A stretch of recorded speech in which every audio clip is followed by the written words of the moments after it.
RB channel subscribers அனைவருக்கும் வணக்கம். நம்ம சேனலில் தெரிந்த ஊர்கள், தெரியாத பிற செய்திகள், தெரிந்த செய்திகள், தெரியாத பிற ஊர்கள், உண்மை சம்பவங்கள், அனுபவங்கள் இதை வச்சு வீடியோக்கள் போட்டு வந்துட்டுருக்கோம். மறக்காமல் நம்ம சேனலை சப்ஸ்கிரைப் பண்ணிவிட்டு பக்கத்தில் இருக்கிற பெல் பட்டனை கிளிக் பண்ணி ஆன் நோட்டிஃபிகேஷன். ஏன்னா சர்வர் என்ன சொல்லுதுன்னா, நிறைய பேர் வீடியோ பார்க்குறாங்க, சர்வர் சப்ஸ்கிரைப் பண்ணால் பார்த்துட்ருக்கேன்னு சொல்லி வீடியோ சர்வர் செய்யுது. அதனால் சப்ஸ்கிரைப் பண்ணுங்கள். வீடியோ சிலவங்க வீடியோ கொடுப்போம். தமிழ்நாட்டுக்கு ரயில்வே நிதி, அதாவது ரயில்வே பட்ஜெட்னு ஒன்று போடுவாங்க. அதில் இடைக்கால பட்ஜெட்னு சொல்லி சென்ற மார்ச் மாதம் ஒரு தொகையை இன்னும் பங்கிட்டு கொடுத்தாங்க. அது அறிவிப்பாக தான் இருந்துச்சு. அது என்ன காரணம்னா, தேர்தலுக்கு அப்புறமாக முழு பட்ஜெட்டில் இடம்பெறும்னு சொல்லி முடிச்சிட்டாங்க. அதில் சில திட்டங்கள்லாம் இருந்துச்சு. என்ன திட்டங்கள் சொல்கிறேன். சென்னையிலிருந்து ஈசிஆர் கோவளம் முட்டுக்காடு வழியாக மகாபலிபுரம் பாண்டிச்சேரி கடலூர் வழியாக சிதம்பரம் மற்றும் கும்பகோணத்திற்கு ஒரு ரயில் பாதை அமைக்கப்படும் சொல்லி பேசியிருந்தாங்க. அப்புறம் மெட்ரோ ரயில் திட்டங்கள் இருக்குல்ல, திருவான்மியூர் வந்து மகாபலிபுரம் நீடிக்க வழிவகை செய்யப்படும் சொல்லி அறிவிப்பு கொடுத்துருந்தாங்க. அதுக்கப்புறம் பார்த்திங்கன்னா, தஞ்சாவூர் பட்டுக்கோட்டை ரயில்வே இது வந்து ரொம்ப நாளாக பேசிக்கிட்ட ஒரு யுகத்துக்கு மேலே போயிடுச்சு. ஒரு தலைமுறைக்கு தாண்டி போயிடுச்சு. 2ஆம் தலைமுறை முடிய போகிற ஸ்டேஜ் முடிஞ்சிருச்சு. 2 தலைமுறையாக பேச்சு இருந்துக்கிட்டே இருக்குது. அது எப்போ அப்படின்னா, 1943 ஆரம்பித்த அந்த பட்டுக்கோட்டை ரயில்வே பேச்சு இன்ன வரையும் பேச்சு போல தான் இருக்குது. கிட்டத்தட்ட 2 தலைமுறைக்கு மேலே அந்த விஷயம் போயிடுச்சு. அப்படி ஒரு நிலைமை தான் போயிட்டுருக்கு. சரி, அதுக்கப்புறமாக புதிய ரயில் திட்டங்கள் சென்னை மெட்ரோவுக்கு என்ன ரயில் திட்டங்கள் 2ஆம் ஃபேஸ் போயிட்டுருக்கு. அதை 50-50 கொலாபரேஷன் போட்டு தான் பண்ணியிருக்காங்கன்னா, அது மாநில அரசோட பட்ஜெட்னு சொல்லி அறிவித்தது இருக்குங்க. ஸோ இதெல்லாம் பார்த்துட்டு என்ன நினைக்கிறாங்கன்னா, என்ன சொல்லியிருக்காங்க, முழுமையான பட்ஜெட் இருக்கும்போது அப்போ வந்து பார்த்திங்கன்னா ரயில் திட்டங்களுக்கு சில கோடிகள்னு சொல்லிட்டு ஒரு தொகை விட்டு 4500 கோடிகள்னாங்க.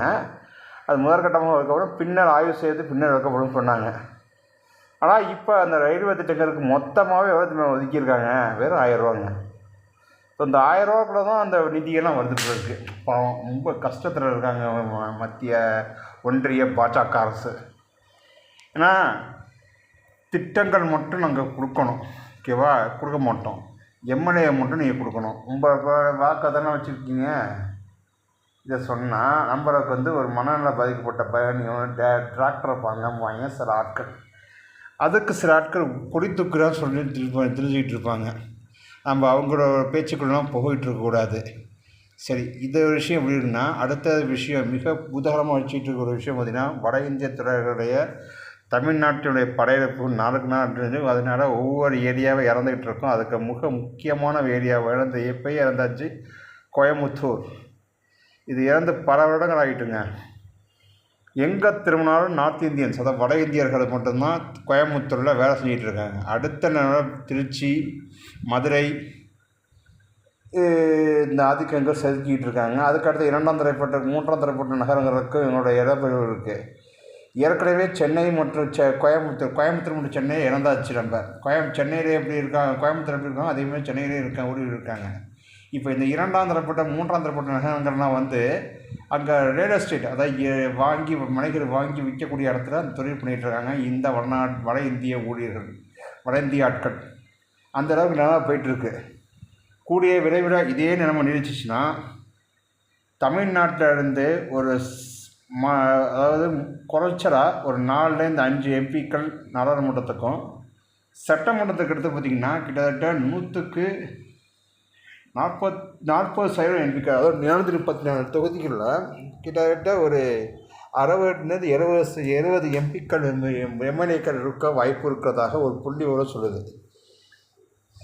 இதுதான் நிலைமை, தமிழ்நாட்டு நிலைமை. ஆனால் சில ஆட்கள் தமிழை பற்றி பேசினா கோபம் வரும். சரி, தமிழ் சில ஆட்கள் பேசுவாங்க, அதை பற்றி பேச மாட்டாங்க. சில ஆட்கள் தமிழ்னு விடுவாங்க, ஆனால் தமிழ்நாட்டுக்கு எந்த விஷயம் பண்ண மாட்டாங்க, தமிழுக்கான எதையும் பண்ண மாட்டாங்க. கேட்டால் தமிழ் நீஷபட்சம்பாங்க. இதெல்லாம் கேள்வி கேட்கக்கூடிய இடத்துல யாருமே இல்லை. அதனால தான் தமிழோட நிலைமைக்கு போக்கில் தமிழனுக்கு ஒரு நாடு இருந்ததுன்னா தமிழ் நாடுன்னு சொல்லக்கூடிய மாநிலம். இந்த மாநிலத்தில் இவனுக்கு கிடையாது, நீ அகதியாக ஓடிது, எங்கள் நாடு எங்கள் மாநிலம்னு சொல்லக்கூடிய நிலைமை வருங்க. இந்த நிலைமை உண்டாக்குறோமா, நம்மளுடைய சந்ததிகள் வந்து நம்மளை திட்டக்கூடிய நிலைமை வரணுமா, இதை யோசித்து பண்ணுங்கள். யாரோ ஒரு இடத்துல பேசினா மட்டும் பத்தாது. ஒட்டுமொத்த சமுதாயத்தில் இருக்கக்கூடிய ஒட்டுமொத்த மாநிலத்து மக்களும் பேசினா மட்டும்தான் இதுக்கு தீர்வு வரும். நல்லதே நடக்கும், நல்லதே நடக்கும்னு சொல்லி வீடியோவை முடிக்கிறேன்.